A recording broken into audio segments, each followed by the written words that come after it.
Good afternoon, everyone. Thank you so much for being here. I'm Michael Pond. I'm the director of the American Folklife Center Archive, and that includes the Veterans History Project archives as well.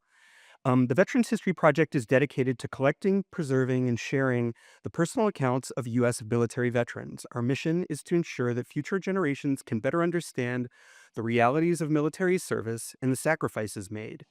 Since our founding in 2000, we have archived over 121,000 personal narratives spanning from World War I to current conflicts, including oral histories, original photographs, letters, and memoirs, each one representing a powerful piece of our shared American story. For more information about these stories and how to participate in the Veterans History Project, I encourage you to visit loc.gov/vets. Today, however, we turn our attention to a lesser known yet profoundly significant chapter in our shared history, the Secret War in Laos. During the Vietnam War, Laos emerged as a critical and contested front.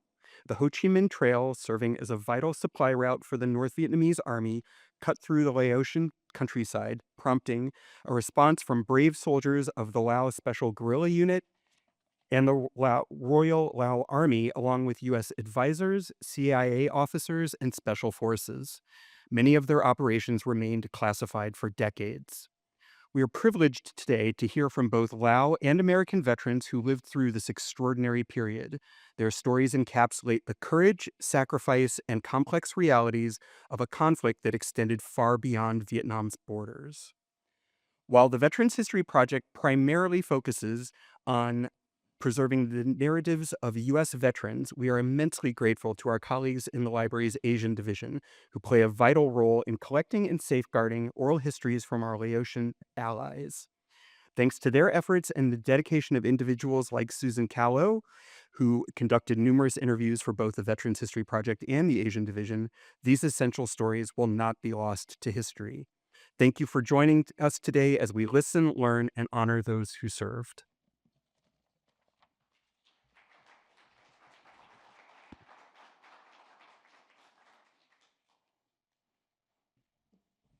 Hello, I'm here from the Asian Division. I'm Ryan Wilson Ford, and the Asian Division is where you can access all the Asian language texts in the library. So we have collections of over 5 million books in over 200 languages like Chinese, Japanese, Korean, Thai, and Lao as well.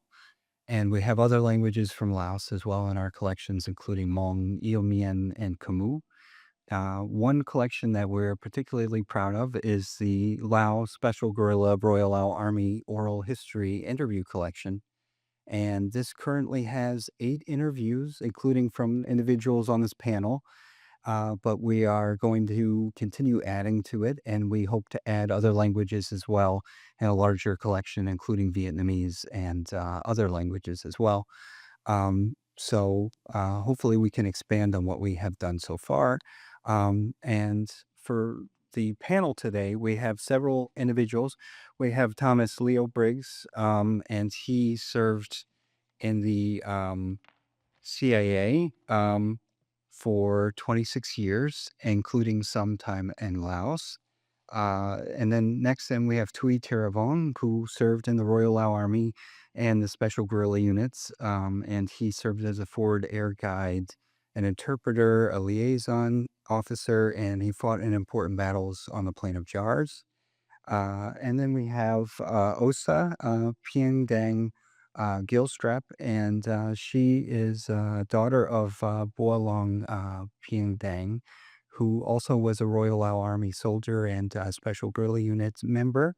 And then we have Colonel Cao Insi Siang Mai, and he was also a member of the Special Guerrilla Units in the Royal Lao Army, and he served 13 years in the Laos Civil War, and he directed road watch teams along the Ho Chi Minh Trail and rescued downed U.S. pilots in Laos and fought in key battles as well. And then next to him is James Bruton, who served 28 years in the U.S. Army, including in the Special Forces in Laos. And then next to James is Susan Budcallo, who she's an applied anthropologist, but she was the one who collected all of the Lao interviews that make up the Lao SU Royal Lao Army collection. And then we have, in a late change, Junto Vorasan could not join us today, but Larry Taylor, who served with the Air America in Laos, is joining us today as well. So we'll start with Tom Briggs. Thanks for everyone for being here.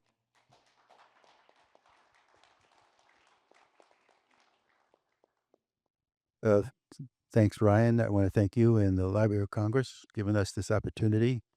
Um, I spent, as Ryan mentioned, I spent 2 of my 26 years in Laos.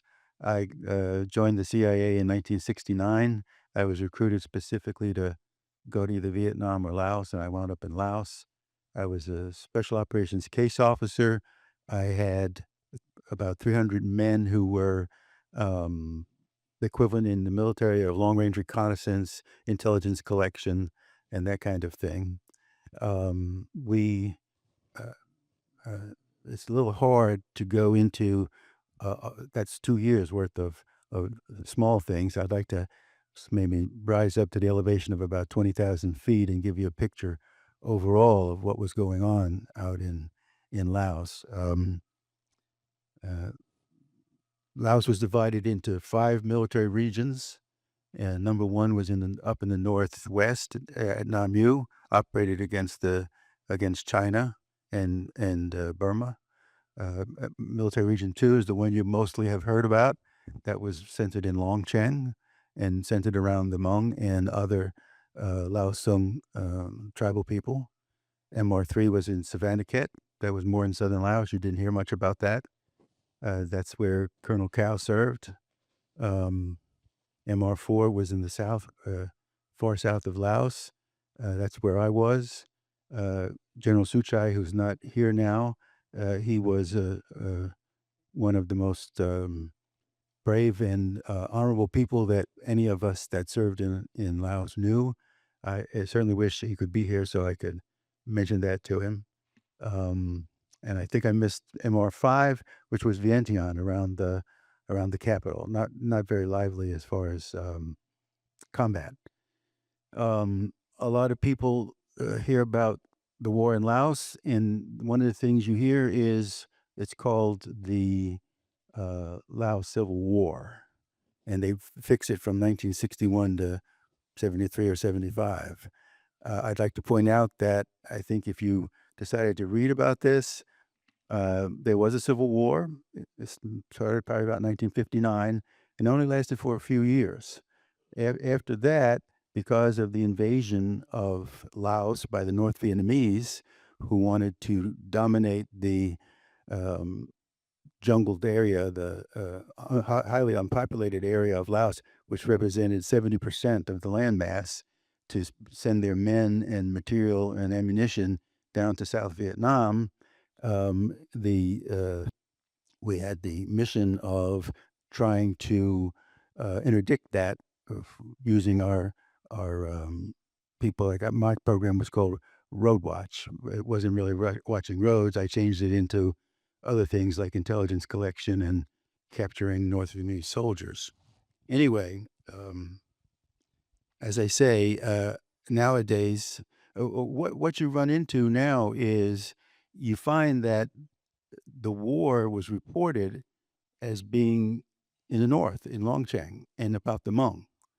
The Hmong were very valiant people. They fought hard. They lost a lot.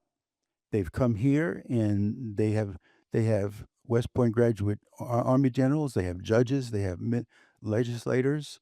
They are really working into our communities to become very important immigrant people. But they weren't the only ones that fought in Laos. As a matter of fact, no one knows the numbers, but I think I can safely say that the Lao from the lowlands and the Lao from the tribal people from the mid elevations, they probably made up at least 60 to maybe even 70% of the total Lao participation in the war. Um,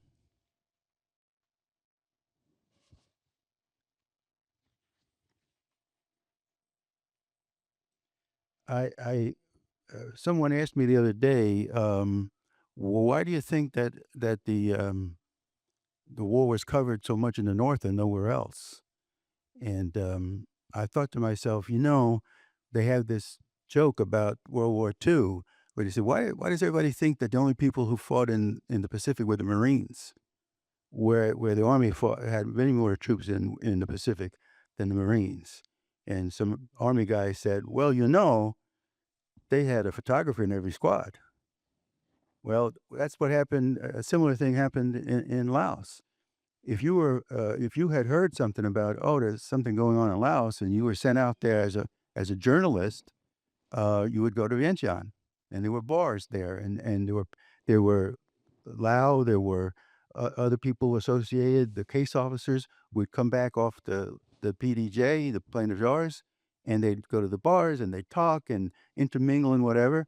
And that was your place where you got your information about this war that was going on in Laos. But you couldn't really, those people they couldn't get down to Savannah Khad or to Pak Se. We had one journalist visit us. He was given approval. We took him up to one of our sites, and he said, will you line up some men along the perimeter there and start firing into the jungle? And yeah, why? He got his cameraman set up. He turned around and he gave his report with the combat going on in the background. I think you can tell I don't have a very high opinion of journalists. Anyway, so my feeling is that the men that you see here, they're the unknown heroes of what went on. I saw something else about why are we trying to honor these foreign veterans? Well, there were 58,000 Americans died in Vietnam. There were probably 60,000 or more Lao and Hmong died in Laos. And why did they die there? Because they were there so that the Americans didn't have to go there. The United States government could get the Lao to stand in as surrogates and try to do something and keep.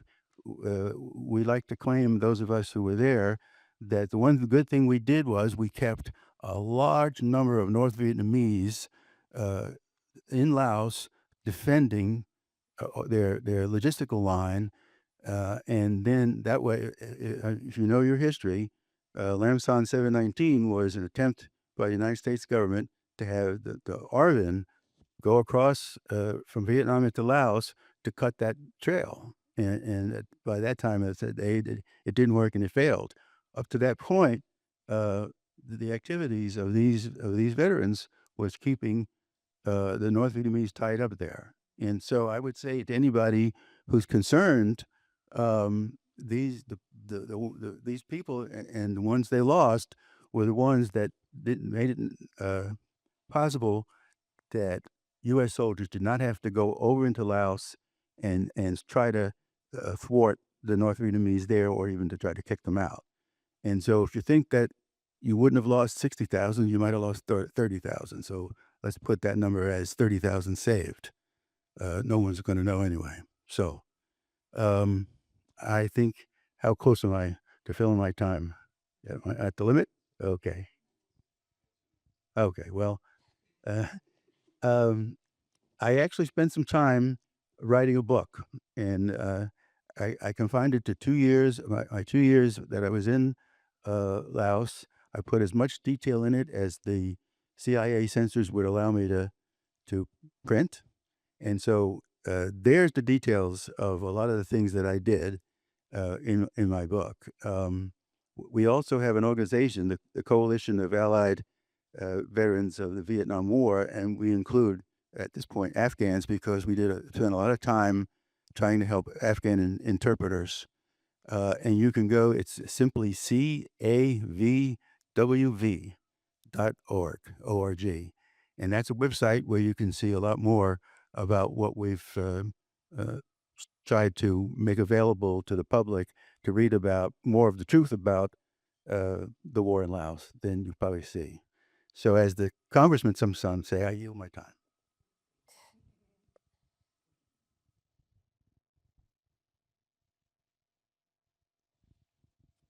I am Tui Theravong, also known as Anthony Theravong. Came to Newark in September 1978. Been living there for a long time, never moved. Raised a family there. I was with a secret army in Laos, but under this secret name also.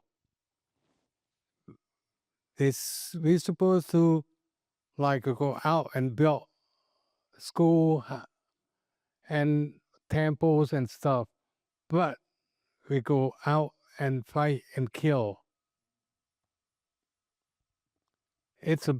We start like a small group of people, then end up like 12,000 people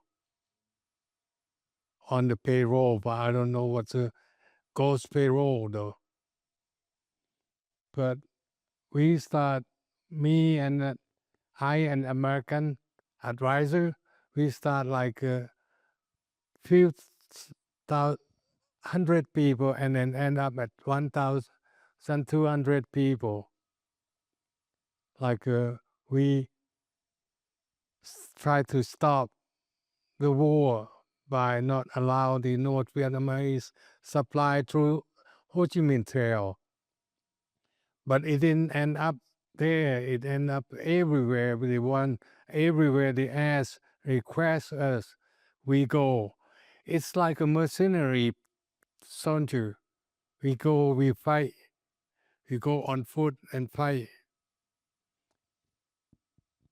But we also spent so many, like 12 months in the Hmong region, like in Long Cheng area, 20 alternate, and then fight there to protect General Wang Pao's land. In fact, we start from like a fly up there on C-130, fully loaded, hand grenades, ammunition. Then we stay for like 3 months each operation, and then come back to the base at Savannakhet. Supply, we got money from the sky, meaning him. This is the money man from military region number 4. But we work in the military region number 3. We got the different finance person. We got it from the American taxpayer. They spend so much money over there. On ammunition, I think we got it from also we call Sky. That means come from Udon, Thailand, and we got everything we want there because we were special guerrilla unit. We travel to the north, to the south, and we fight. Try to protect the motherland. Try to protect some other country also. My job was like a translator, operation assistant, and then speak local to local commanders, translate everything that they want me to translate. I also do rigging job, like a rigging supply to put on the airplane and drop. Mostly like that person there, fly the plane and then we will drop from the sky. Mostly porters. Porters is a single engine airplane. Fly low, slow. Sometimes we drop without parachute also. And then there was Air American planes. There was, but also I do some like FAG, FAG, Forward Air Guide. I would call air support from the air and then point them to the target, and they drop bomb to the enemy location. I do also forward air control, sit with somebody like the general right there, and then also guide the fast movers to the target as request, I think. And then again, pay is from the sky. Here, easy pay. We go in. We are not allowed to speak to reporters. We can go and work with the troop in the front line. No talking to the whoever the reporters come to us. We were not allowed to talk to them. We will hide in a secret anywhere, walk away from them.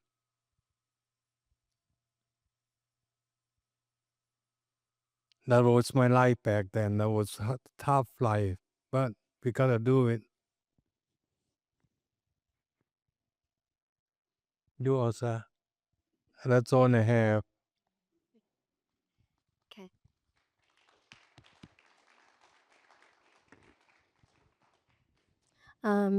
Hello, everyone. My name is Osa Pyengde Gilstrap. My father was a member of the SGU unit, um, and he fought pretty hard in the war. His life, he helped he helped rescue an American in a cave, and that's where his career kind of started. He wanted to quit at first, um, but they brought him back and they said, you take their money, you gotta finish your contract. And he felt really bad because he really wanted to quit, but he took the money, so he had to finish it. That's what he said. Um, and so one of his commanding officer was Eli Chavez. Um, he helped my dad out a lot, and so sorry, I'm kind of going back because there's so much to my dad's history and my family history. But I was born in one of the prison camp.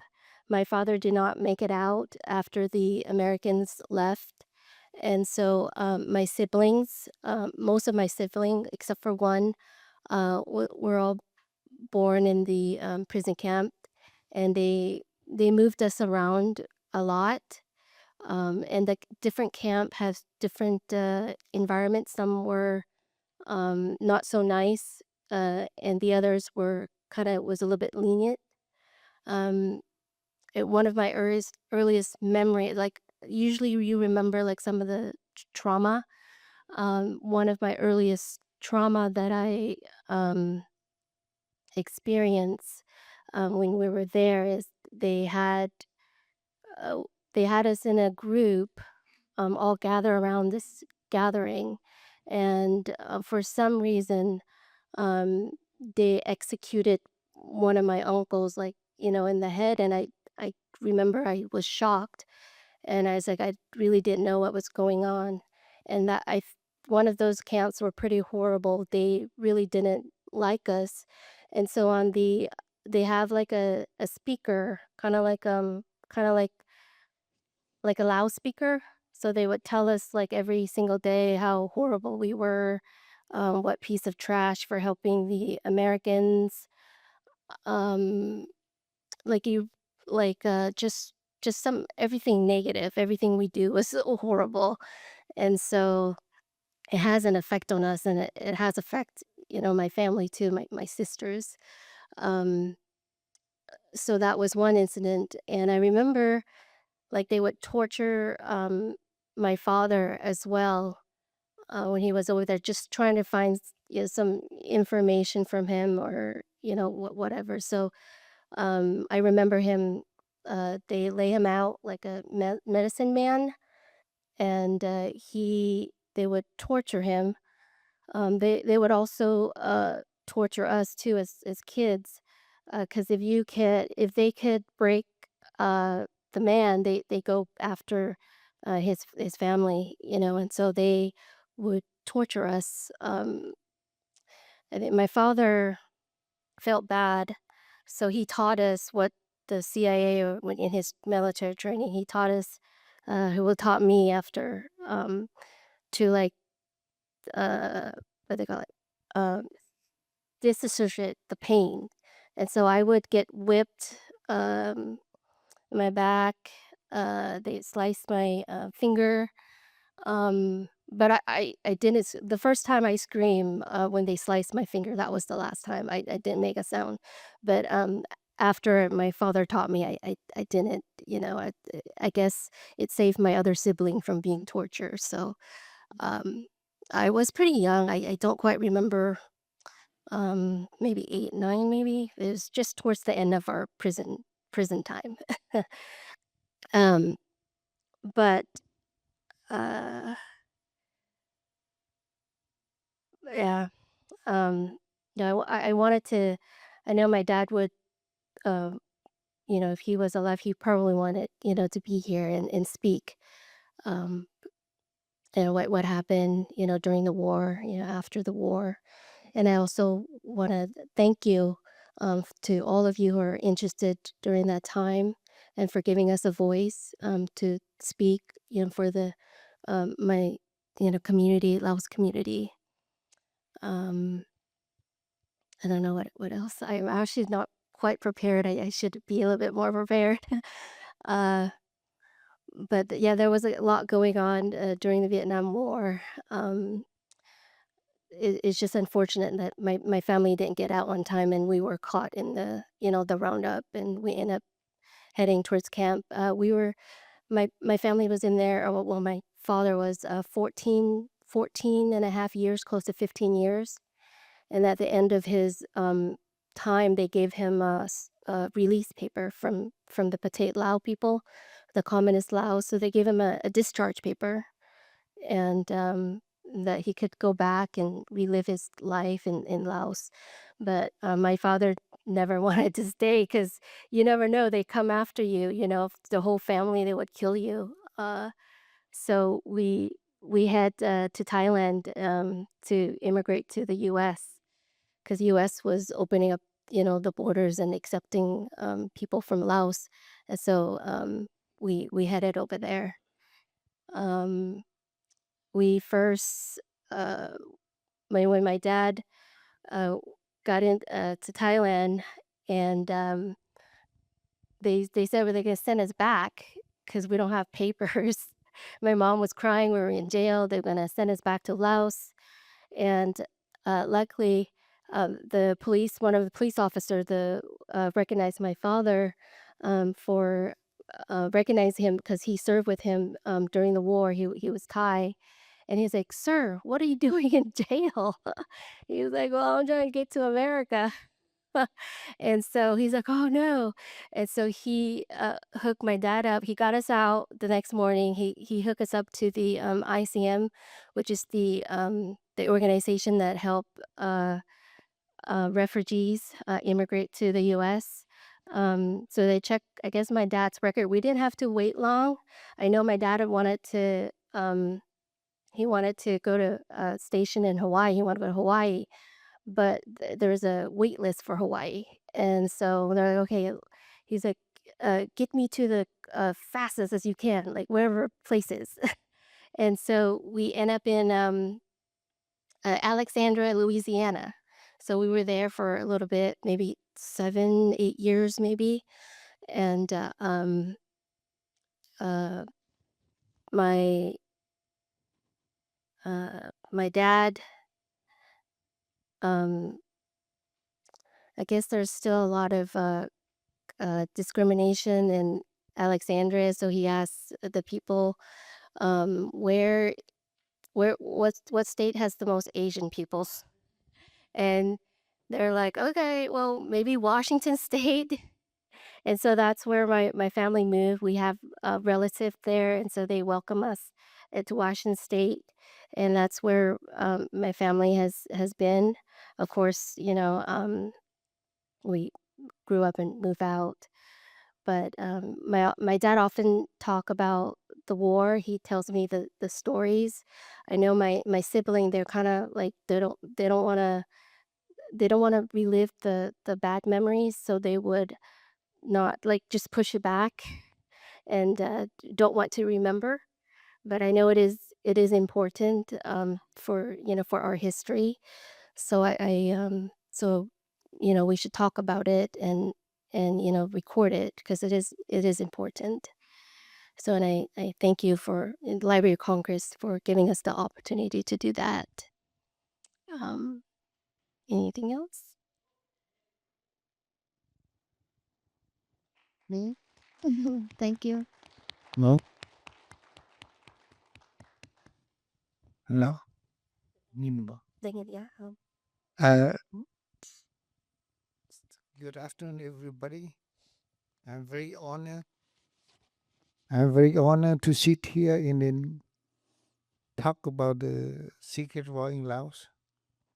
But I like to say that I'm very fortunate to come here. This is my third time to come and visit the Library of Congress. I came here in 1966. That's the first time. The second time was 1921. And this is my third time.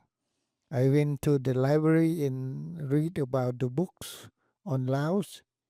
And I see something about my uncle who taught me before he died about what happened to Laos during that war, So I'm very happy to see. And then what he told me before he died, I put on my books. And whatever she talked, I put on the books about the communists, take the Laos, the Laos soldiers, about 36,000 to the re-education camp. That's the prison, Very few people mention about we suffer, from being the prisoner after the war. So my family, 6 of my children and my wife all went to the prison. So I saw his father, his mother, and I saw since she was born. And the life at the prison is very tough. Not enough food, no candy, and not enough food to eat, So my last daughter, my youngest daughter, passed away last year, and before she died, I cried 2 months. I think about at the re-education camp, I bring 6 of my children and not enough food, and 2 of them passed away, so I cry. How stupid I am. Why I bring, what happened? My wife passed away, and then my 2 children passed away, and that's terrible about Laos. Nobody mentioned about the re-education camp. 36,000 Lao, officer, high-ranking officer and police officer, they were killed at the re-education camp. Very few people mention about that. So I put on the book, I write a book, and then not many people understand about the history of the secret war in Laos, They do not understand that the Lao lowland, like me, fought in many battles of Laos, from China border. I made the ambush on the Chinese. And 2 weeks ago, I do the research on China. So now they admit that went to Laos. The Chinese communists went to Laos, and then they say that the war in Laos is secret for the Chinese too. We were secret government who help the communists, provide people, material, and supply, and clothes, weapons.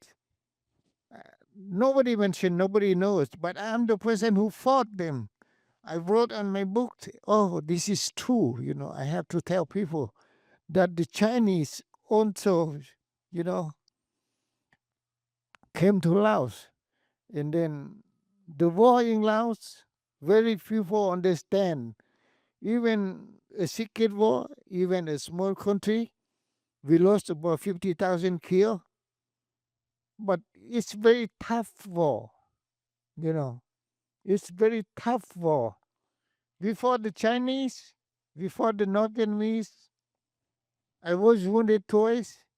First time in China border, second time I helped the Hmong, block the route from North Vietnam to PDC, the Plain of Cha. I got wounded and almost died. They sent me to Udon U.S. Air Force Hospital for 3 months. So that's why I have my broken leg, my left arm, whatever. 5 fragments on my left leg and 2 fragments on my right leg. So we fought I fought in many battles across Laos.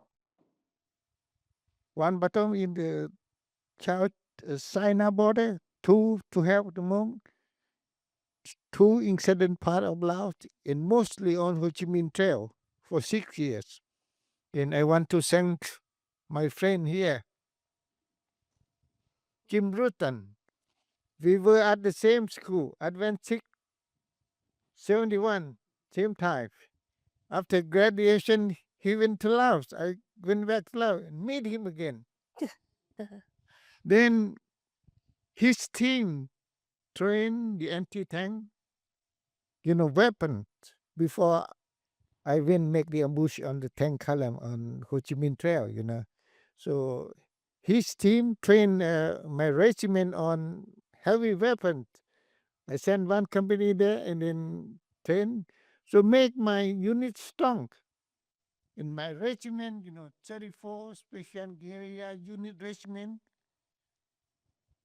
is the strongest regiment in Laos. That's true. Yes, is that true, Mr. Tom? Yes, everybody knows, Even the Communist Party Laos make a peace agreement with the Laos because my regiment attacked the North Vietnamese and defeat them. One and a half North Vietnamese regiment, 39, I finished them all. I get mad at them. But I lost about 1,002, but make the Vietnamese afraid of the Laos soldier. And then the second time with him, with his help, I blow up 5 North Vietnamese tanks one evening. It damaged 3. Am I correct? He acknowledged because he was in Laos too. I meet him very often. I came here, I meet him, and he went to see me. This is my 54 years old friend.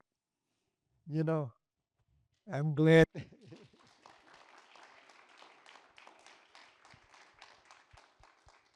And because we work very hard, we sacrifice our lives, and we do on the Lao part.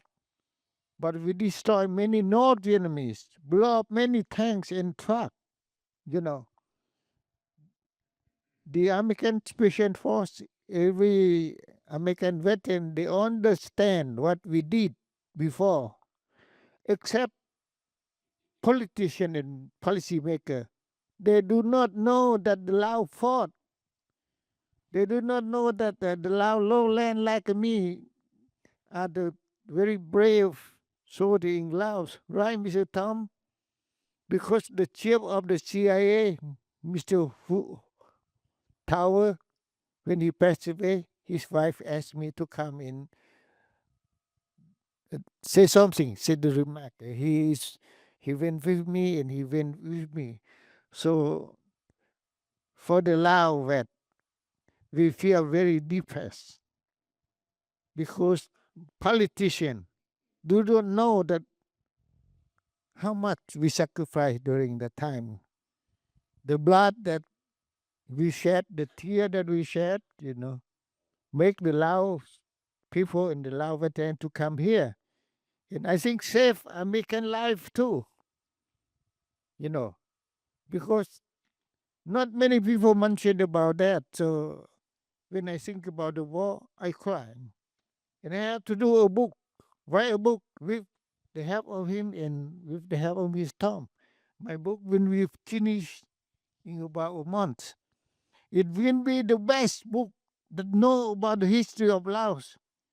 The book I used to read, that's not real true, except Mr. Thomas' book. Yes, I read. He is the road watch team in Central Palm, Laos.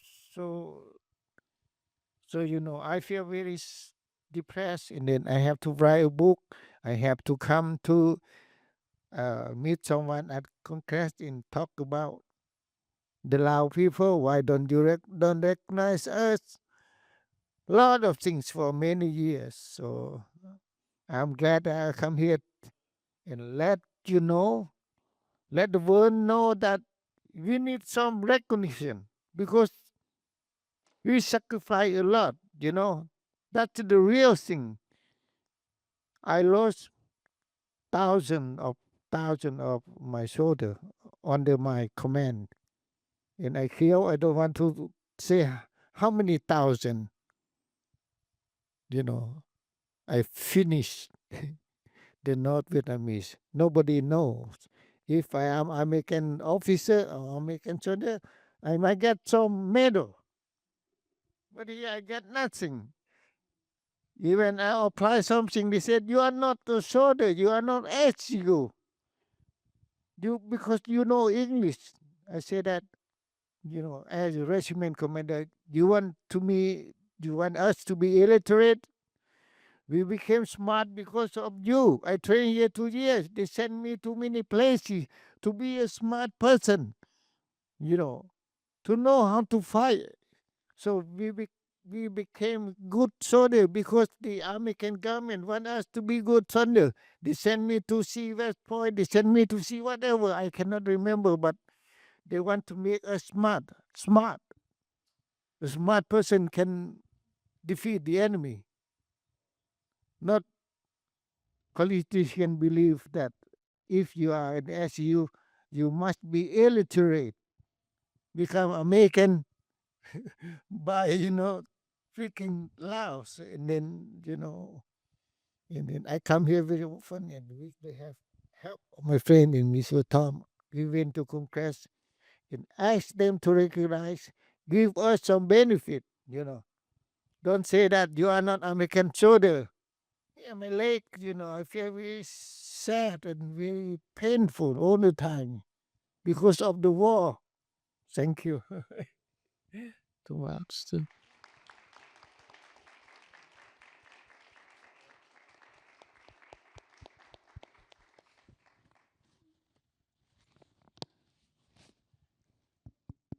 That works. First, I want to thank Cal for putting in some good words for me. We were classmates at the Infantry Officer Advanced Course in 71. That was 54 years ago. That's what he was referring to. He wasn't stating that I was only 54 years old, though that's a pleasant thought. Anyway, I want to cover perhaps a few more abstract things about the war, and put the war into a context. We know that Laos is a landlocked country, and the Lao consists of two general groups of people: the ethnic Lao and various tribal groups who live mainly in the mountains. Those who don't live in the mountains, the lowland Lao, as that's is the common term. And historically, the lowland Lao have held the reins of economic and political power in Laos. even under the French.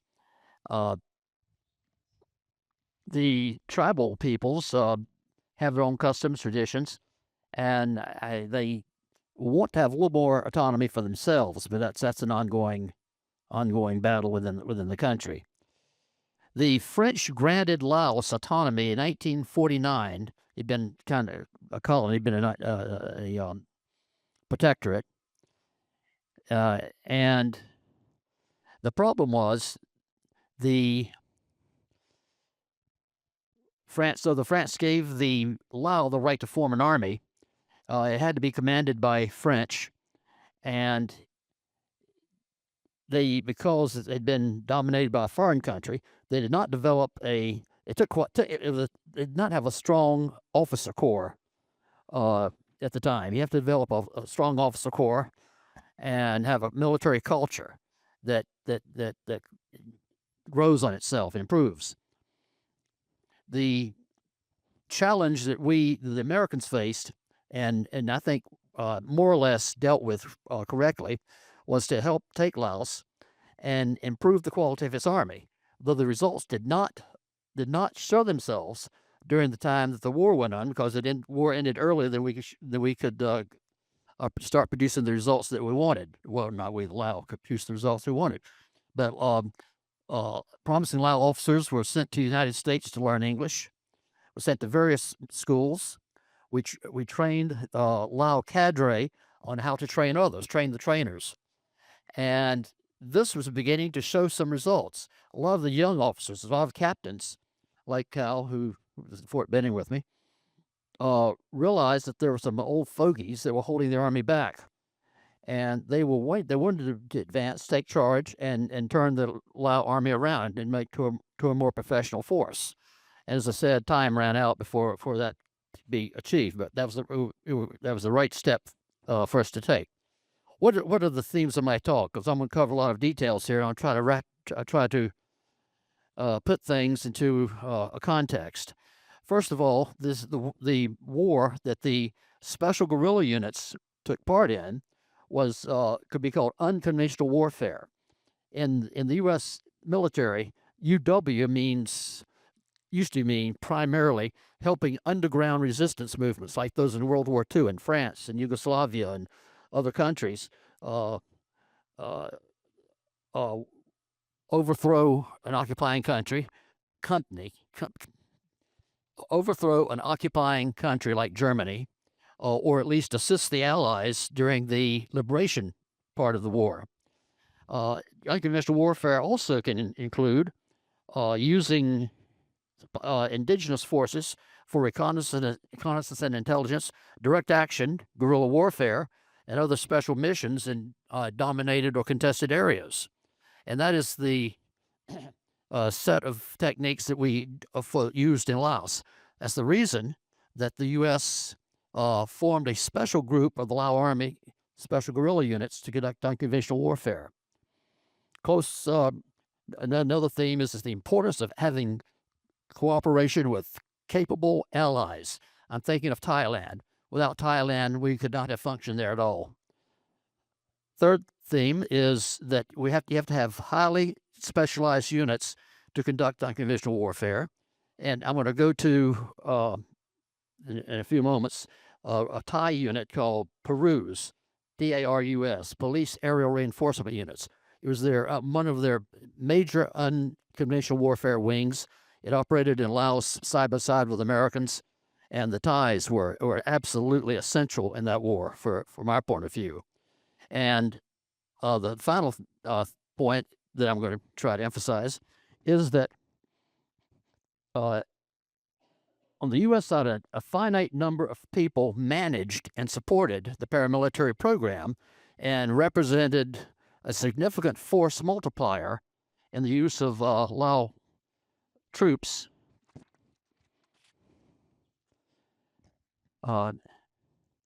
And who were able to tie down a large number of North Vietnamese before they reached South Vietnam. So those are the key points I want to make, or I'm going to build my remarks around. All right. developed a dual system in the Lao military. You had the normal Royal Lao Army that functioned as an army, more or less as an army should. But at the same time, we developed a special group, the Special Guerrilla Units, to deal with the North Vietnamese, and particularly the Ho Chi Minh Trail. And that was done under the auspices of the CIA.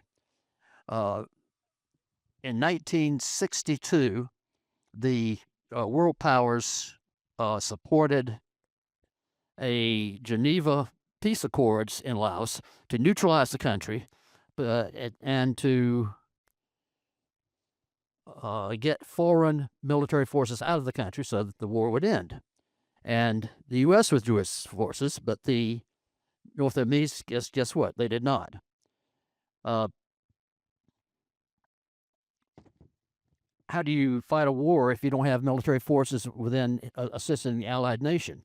What we did, we civilianized the military effort in Laos, and a lot of people who would previously had done military jobs did the same thing, but did it in civilian clothes, or they worked out of Thailand. So that's where the term "the secret war" originated. People pretending they were not there. Some of the irregular forces had been cultivated since the French were there. The French used hill tribesmen against the communists, and so that tradition was there. It was not an entirely new concept. Battalions were formed. Well, companies were formed, and then they became battalions. And over time, they coalesced in regimental size formations called groupement mobile, using the French term. Think of them as regiments. And most GMs contain 4 battalions. And as they began to engage in the North Vietnamese head on, the SGUs ceased to function as guerrillas and got repurposed as light infantry. That's good or bad. They fulfilled a role that they had to fulfill at the time because of the necessity of the war. But at the same time, problem with light infantry is they're too light to fight and too heavy to run. And you have to use them, but you can't. They're a temporary measure. All right. I'll discuss some of the activities that the SGUs engaged in. Now, there were some major defeats in the war. I don't want to paint a glowing picture that's unjustified. One of the major battles that was not a happy occasion was a battle called Nam Ta up in the northwest. The North Vietnamese defeated the Lao army very significantly, and they wound up retreating 95 miles southwest across the Mekong into Thailand. The reason for this was that the army was led by an old cadre of people who'd been around a while, officers who had limited experience, and there was no penalty for failure. And if officers get relieved or shot, that gets their attention, and performance improves later. Another battle called Lok Sao. I don't want to go into that one, but most of these battles involved parachute drops, with using reinforcement from airborne units. But the trouble is that with airborne drop, you have to have a good drop zone. The weather has to cooperate, and it has to be well coordinated. Those things don't necessarily occur at the same time and at the right time.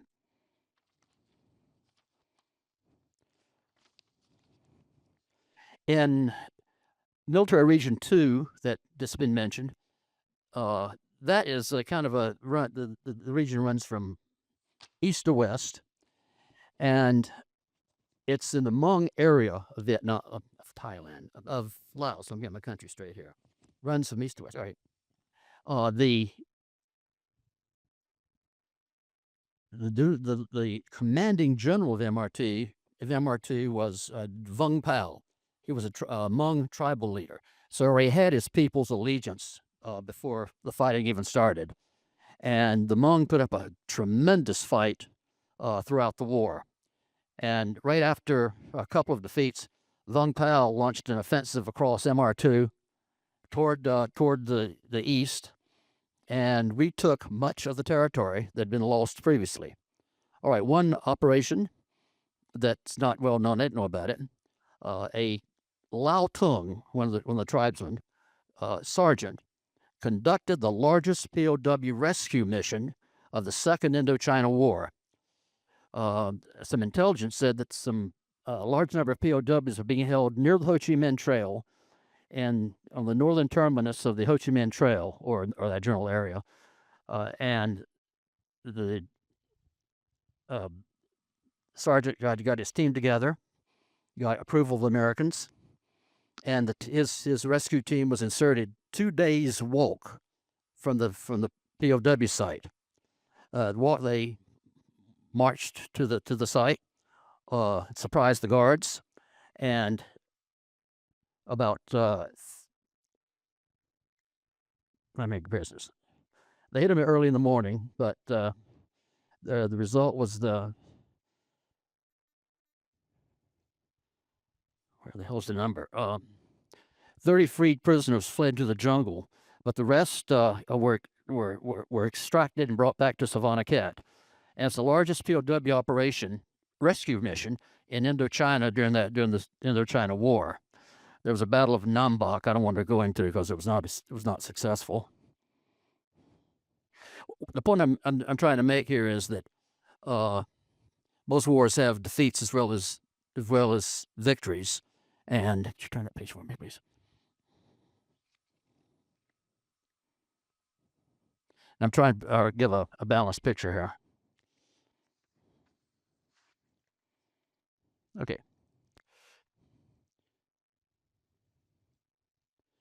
Vung Tao in August, September of 1969 conducted another offensive toward the east, made a tremendous weapons haul. In 1970, February, Hmong Commandos, Commando Raider Team, that was a special group of SGUs who were specially trained for commando operations, called CRTs, Commando Raider Teams. They infiltrated into Dien Bien Phu in North Vietnam and launched a rocket attack into a North Vietnamese headquarters during an officers' meeting and got out successfully. November 1970, August 72. This is Tom's operation. I just mentioned that he had developed an imaginative way of capturing North Vietnamese soldiers. It's in his book, and I'll let him talk about that. But halftime? At time. In other words, I'm almost over time. All right. Let me wrap this up. I'll go into some more. I wanted to talk about Cal's anti-tank operations, to return the compliment. But I would say that I brought this up by saying that there was a last military attaché in Laos was General Richard Trefry. And I'm not going to tell the story with the accuracy it deserves, but in Arlington, the Southeast Asians, Lao, Vietnamese, Lao mainly, and Cambodians, wanted to build a temple. A lot of the locals there got upset. We can't have a Buddhist temple here. We're a Christian nation, blah, blah, blah. It might corrupt our youth or whatever. And General Trefry addressed the city council, I think, or at least a public gathering. And he pointed out that particularly the Lao, that if they had not fought the wars they did and sacrificed for that purpose, then there'd be 1,000 more names of Americans on the Vietnam War wall. And I think that changed the opinion of the locals there. If someone knows a story better than I just told, I'd love to hear it. And with that, I conclude my remarks.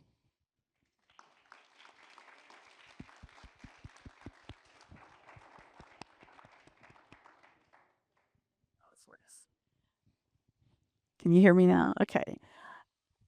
Because I think we're out of time for this. No? Okay. Um, all right. My name is Susan Kahlo. I am the applied anthropologist that has had the honor of interviewing everybody here up on this stage and a lot more. But the first thing because I want to leave time, for you to ask questions. But my very first thing is we wouldn't be here if it wasn't for the Library of Congress and the Veterans History Project that worked on an assignment for the Park Service in 2017. And then as a researcher, because I've done research in a lot of other countries, but what I really liked about the structure of the program is that we were able to collect voices of veterans, what story they want to tell in their own words, as a virtue of being a veteran. And it was through my interviews with many different branches, of course, and conflicts, but my Vietnam veterans about 3 years ago introduced me to Jimmy Athacon. I don't know where there. He's right there, and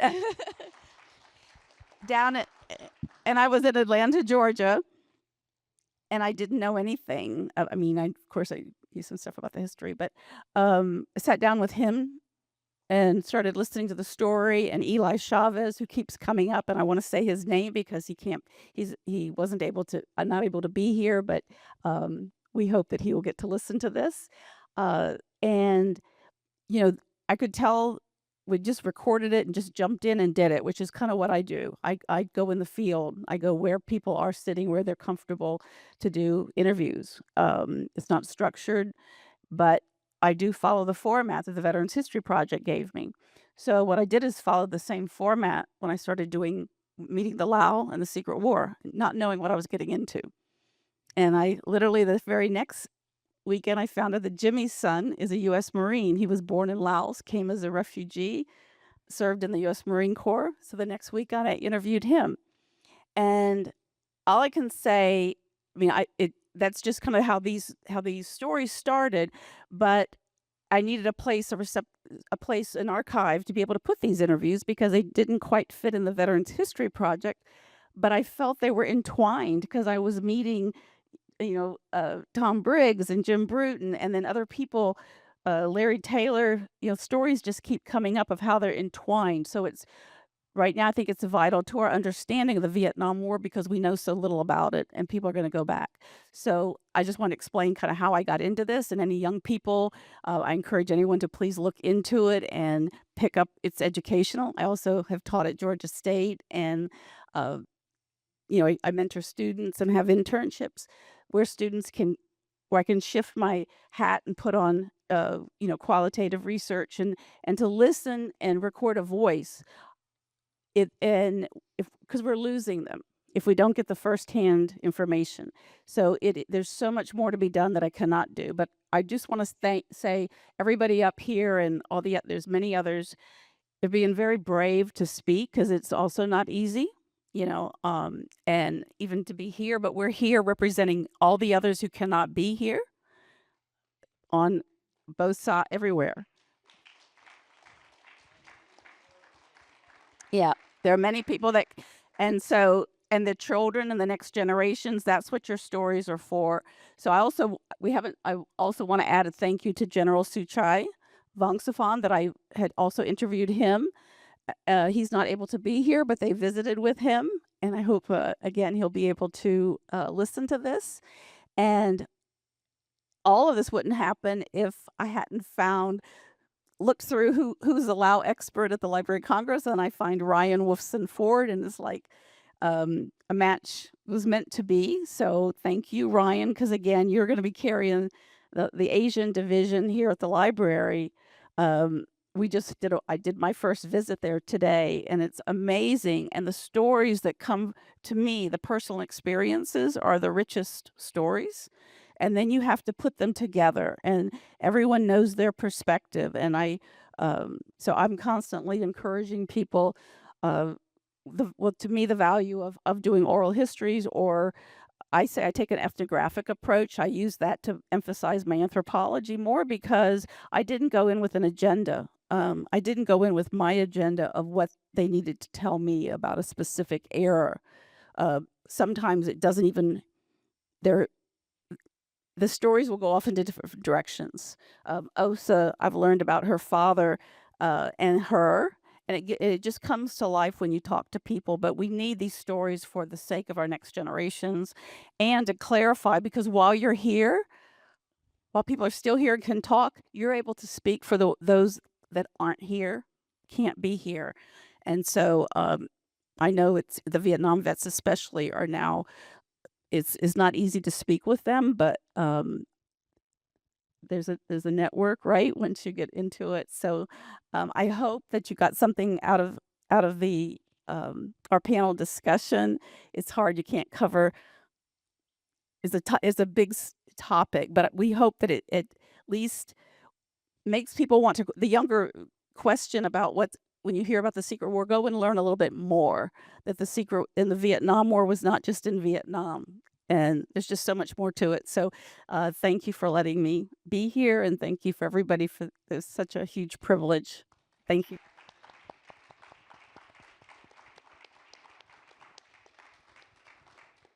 My name's Larry Taylor, and I was privileged to fly in support of these heroes on the panel and also on the front row here. I was in my last year of active duty, or at that time was my last year of active duty in the Marine Corps at the end of 1966.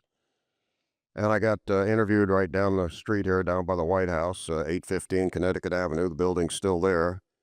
And they hired me to fly helicopters for Air America. Now, at that time, I only had a worm's eye view of what was going on in Laos. I heard a lot of stories. But I knew very little about Lao internal politics or anything. Well, I got there in January '67, and my worm's eye view became, I had a worm with a helicopter. So that made you learn pretty quickly. We were in support, as I said, of these fellas here on the front row and on the panel. There were three main customers that Air America had in those days. The first and most routine, least dangerous, was working for USAID, the U.S. Foreign Aid Agency, in the news very much recently. And that was mainly rice and refugees. And fairly routine operation, not unlike what you might see in a country that might not be at war. The second main customer was the air attaché at the embassy, our embassy in Laos. And when you were working for the air attaché, you were typically supporting the Royal Lao Army in the same sorts of ways that we would support our ground Marines in the Marine Corps, troops, supplies, ammunition, and also rice and refugees as well.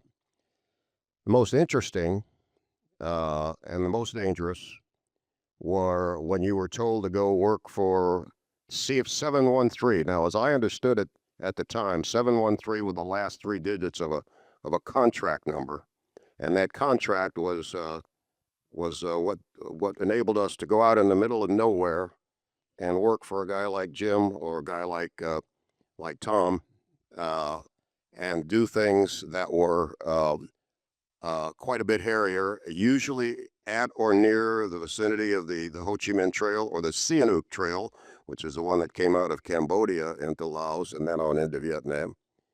Those required, for example, 2 pilots in the aircraft. We normally flew in the Marine Corps with 2 pilots all the time. But with Air America, we flew with only 1 pilot, normally, when you were flying for one of those first 2 customers. But when we were working for these guys, we flew with 2 pilots because of the potential for danger. And we also had multi-plane operations, whereas other than that, we would typically operate as a single plane, but these were multi-aircraft operations, usually up to, I can remember being in one with up to 7 helicopters, 3 of which were from Air Force Special Operations, Pony Express, and 4 from Air America. But, and as I said, those were in the vicinity, typically of the Ho Chi Minh Trail or the Sihanouk Trail.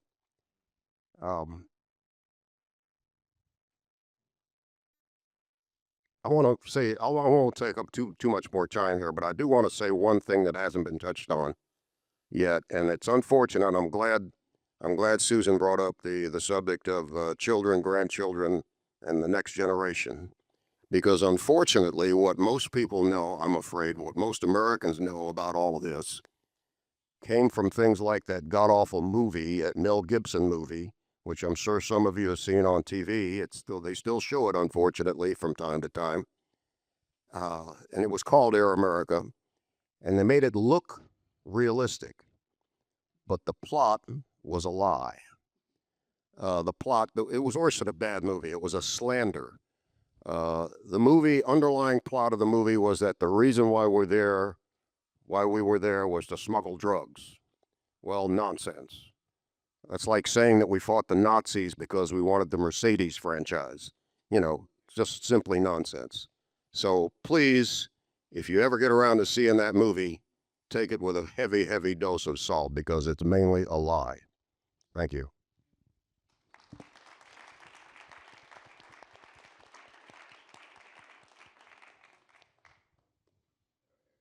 At this point, we can take questions from the audience, and we'll take questions both in person and online.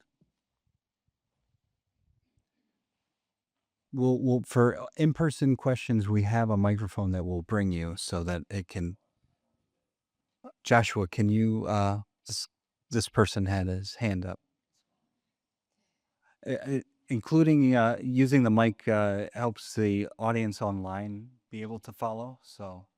Okay, very good. How effective was the 7th Cavalry in that time? Because I'm part of that unit, but I didn't serve in Vietnam.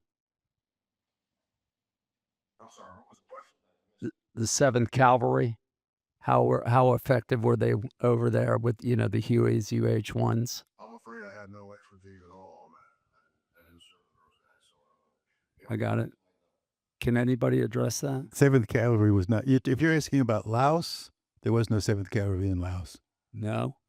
Okay. What air cavalry was there at the time? There were none. None In at all. 1969, when President Nixon was elected, he announced his foreign policy: no troops in Laos or Cambodia, and that's the way it was. As a matter of fact, I have been working with a Air Force officer who participated from NKP into Laos to deliver our MR3 SGU into Mong Peen. It was a trap. He conducted himself in a way that would win the Medal of Honor in any war. However, as far as we can tell, when that got to the White House, there was no appetite to hold a Medal of Honor ceremony in the White House for a man who was being honored for having picked up rescued downed Air Force people and the Laos soldiers in Laos. So no, if you're looking for the trace of U.S. forces, you'll find people, Raven pilots were Air Force pilots, but they were clandestine. But you won't find, U.S. patched soldiers. You're welcome.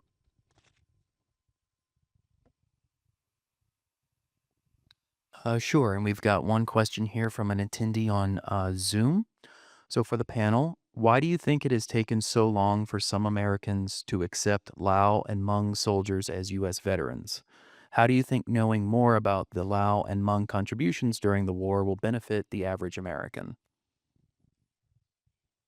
Okay. My experience has been that the fact that the history has been so clouded by the history that came out of in the 60s was the anti-war journalists. My good friend up at PS22 who wanted us to fire into the jungle. There was an anti-war sentiment. The students were anti-war. The students became scholars. They became journalists, and the amount of material, what do they say nowadays? Flood the zone. they flooded the zone with all of their warped information. The Vietnam War documentary, Burns and Novick, that's got some truth to it, but there's a lot of it left out. Most remarkably, you watch 18 hours of Burns and Novick, and you never hear anything about the war in Laos, except that the material was being sent down the Ho Chi Minh Trail. So you've got a mass of flood the zone going on, and then I would say maybe in the last 20 years, there are people who were on the ground and are willing, and some people felt they were restricted by classifications, and you couldn't talk and whatever. I didn't publish my book until 2009. So finally, you've got people who can come out and start saying what they were doing and what was happening.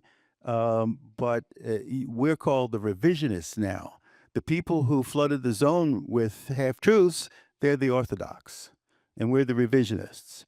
But you really need to find some books written by people who don't have they're not the CIA people or whatever, although there are some good books by CIA people these days. But there are books by scholars who are starting to tell the truth. Louis Sorley, Mark Moyar, there's a bunch of them.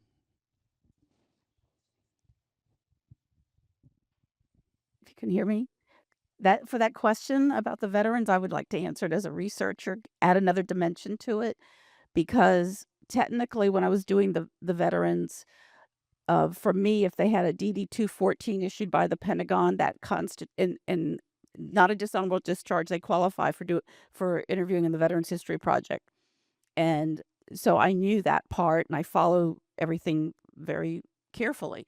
When I met the Lao, they had a DD-214, but it was issued through the CIA. It was signed. It looked everything looked fine and had all the information, but it didn't quite fit in the Veterans History Project.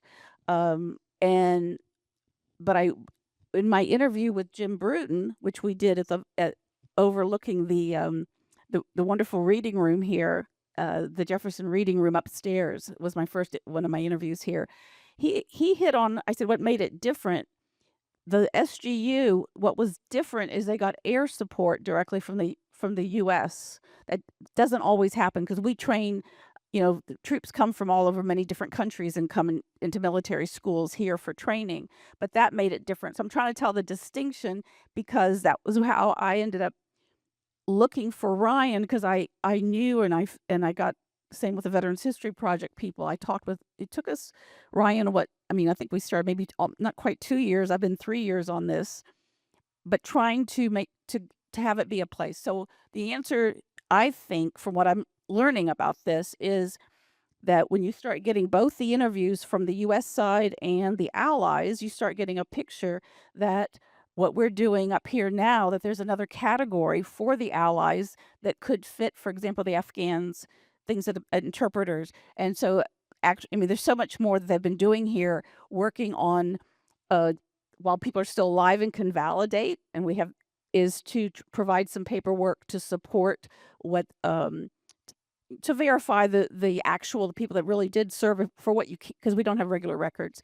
So again, I just continue to do the interviewing. So there's still veterans of a war or a period and a conflict can be connected with our history, but it doesn't fit with so they're a veteran, but they're not a U.S. veteran. But I think I just want to have these in the archives because down the road there may be a partial category to bridge the gap, if that makes sense.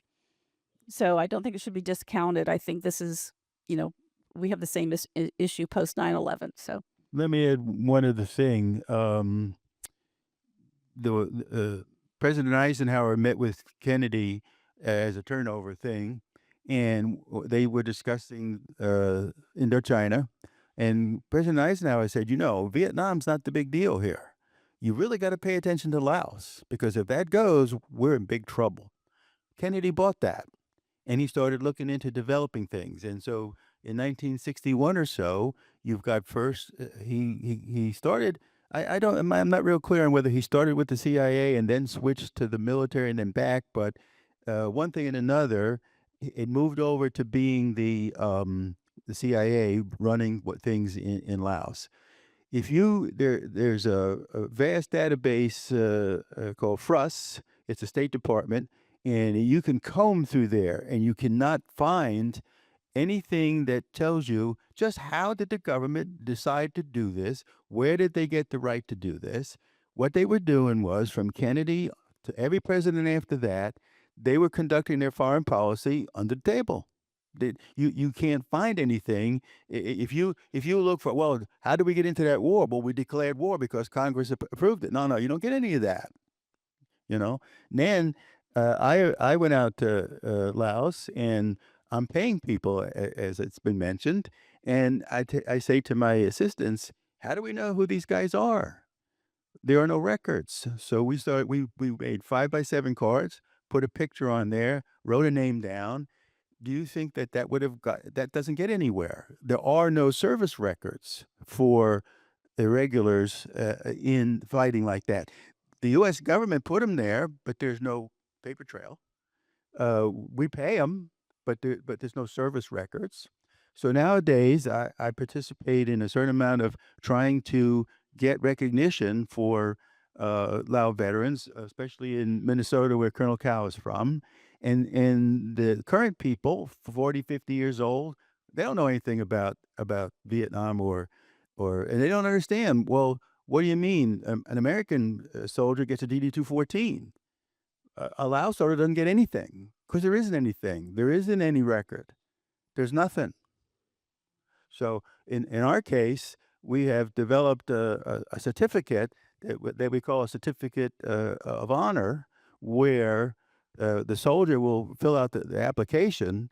He will take it to an officer or someone who knew him in the SGU, who will sign on it. Then that goes to Colonel Cow or General Suchai, and they say, oh, yeah, I know that guy. And if he says the soldier was a soldier, he is. That comes to me, and if General Suchai or Colonel Cow have signed it, then I sign it.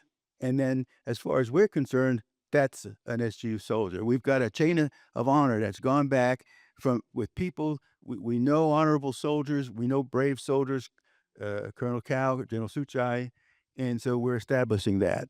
And right now, we're trying to work with the state of Minnesota to get them to write into their law that kind of system can work, and try to get something done for a ghost army.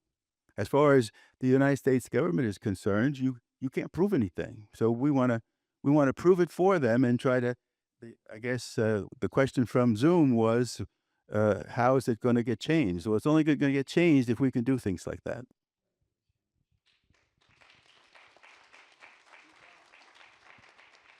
I want to add just a couple of words about the beginnings of the air support that Tom was referring to in those days. During the Laos crisis, during the early years of the Kennedy administration, they deployed Marine helicopters to Thailand, and when it was decided that there would be no military presence in quote unquote in Laos, they told the pilots that were of that Marine helicopter squadron flying the same aircraft that I was flying, you can either go back in the Marine Corps and your deployment is over, you'll go back to wherever the Marine Corps sends you, or you can become a civilian and become a pilot for Air America. And even 6 or 7 years later, when I got there, the chief pilots and the more senior people in the helicopter program were the original Marine Corps pilots that showed up there during the Kennedy administration. And they remained there even after I left. Some guys were there as long as 15 years. But it's been said that our friendly forces in Laos was the only guerrilla army in the history of warfare to have air superiority, and that comes from Air America. It comes from the Air Force, the Navy, from the carriers. The NVA were held to a standstill, not only because these were brave soldiers, but the United States government gave them air support. The two things work together.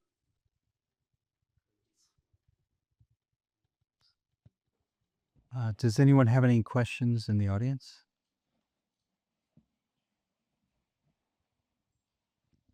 First off, thank you everyone for being here. My question, in my experience, having grown up in Wisconsin, obviously we have a large Hmong population, but a Lao population as well. Um, and I understand that Lung Khao is from Minnesota, so I'm really familiar with Lung Khao as well. But my question is, you mentioned the passage or the bill in Minnesota that's gone through legislation recognizing Hmong and Lao. My question is, at least in Wisconsin, there doesn't seem to be a concerted effort between the Hmong and Lao. They seem to be disparate kind of movements of sorts to push for legislation, either in individual states or nationally. So my question is, is there something preventing that kind of cohesion?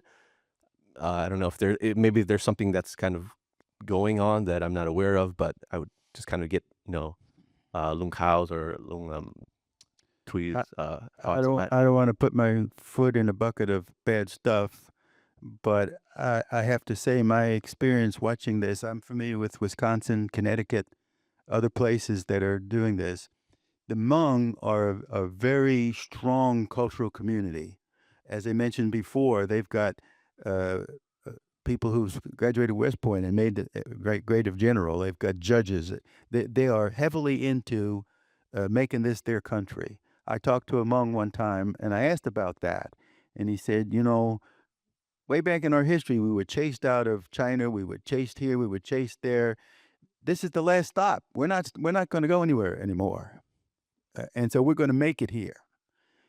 But they've been successful at that, but they're very insular. It's a culture that stays to itself, and that runs up against the 14th Amendment, which calls for inclusivity.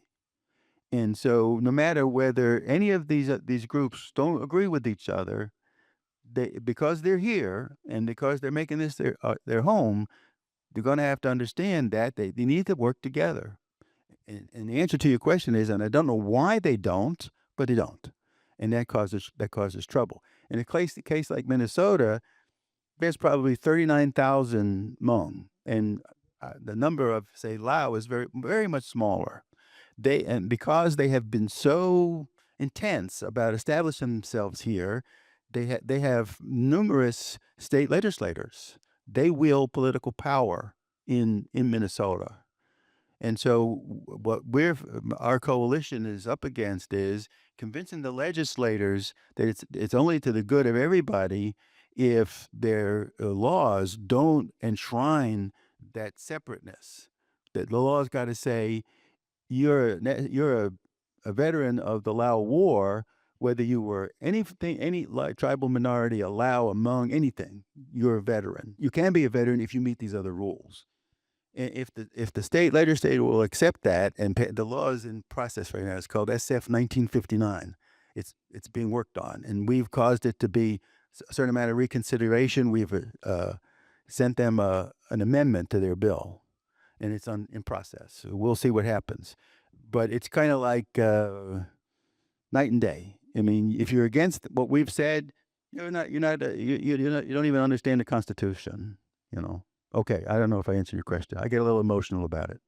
I'm going to just put on, hopefully, this is a start, because I heard, this is how I started, was listening. I don't want to get into the legislative part. That's not my strength. It's not my area. But what I did listen to was the fact that the Lao, it did include, when I interviewed Lao, Hmong were Lao. They have the different groups. It's all Lao. And so there are people, they are recognizing the allies during that time. So what I would say right now is, and you can also just jump from your legislator, contact Ryan Wilson Ford at the Library of Congress. You have the congressman. That's what the Library of Congress does, is it provides, for the congressional, when they're in session, that they answer questions. So now there's this body we're hoping to build that they can call and, to get information from. He is Ryan, among other things, but he's a scholar on Laos and on this period of time. So that would be my message, is to don't just don't just stop and be trying to convince in each individual state. You've got Congress people that come to Washington, or they don't even have to. They can still pick up the phone because that's part of Ryan's job. So I hope he's got a lot of lines ready. But hopefully, I hope that might be a piece of the puzzle as well. Okay. You know, the Lao veteran, they are very quiet and then they don't speak.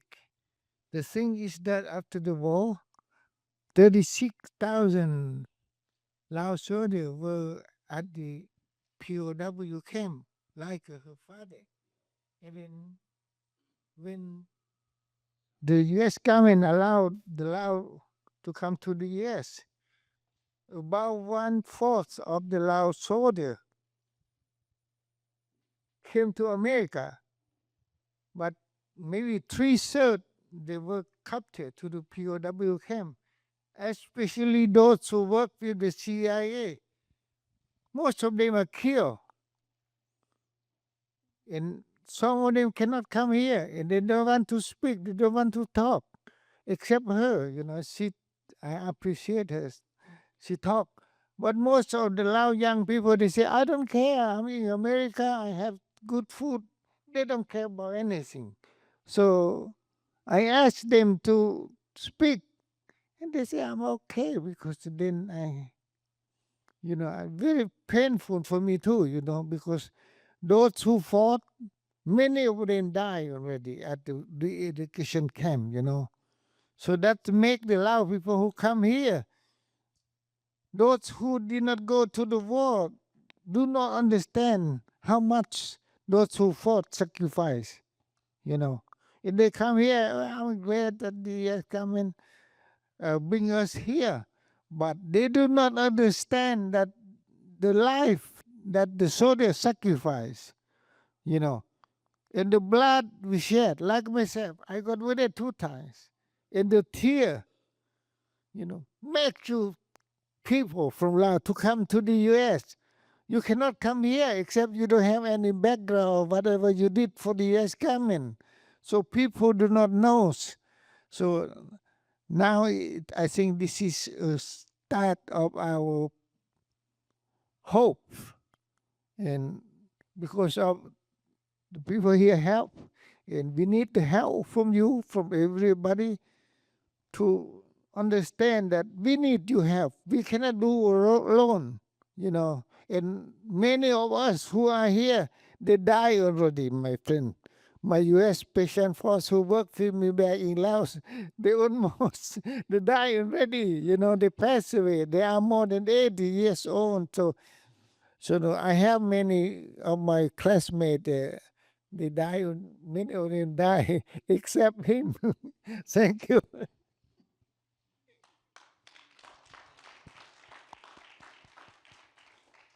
We can have one more question from the in-person audience. Joshua, if you could, up front. Thank you. Hi, thank you, everybody. I can do a short question here. I don't know how much time we have, but I guess the short one is, what aircraft were the Laotians trained on for the operation in this theater? I'm just curious what they were and what they were able to manifest. T-28s. Simple as that. And H-34s. Okay. The H-84 was there. Air America had them.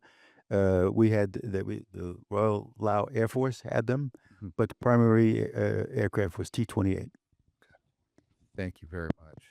I might also add that the absolutely most courageous group of pilots you'll ever run across were the Lao Air Force T-28 pilots. They flew more hours and put in more time, and it was a matter of you're not going to make it to the end of the war, because they just were amazing. Thank you so much. And I can add that when I was interviewed by Air America, I wanted to fly T-28s because I was current in the T-28 at the time, and I was told, we have no T-28s. And then I got over there about a month later, and there were 6 T-28s on the flight line. But I was over there flying helicopters. Okay, so we will end it there. Thank you for coming, and thank you to everyone on the panel. Thank you.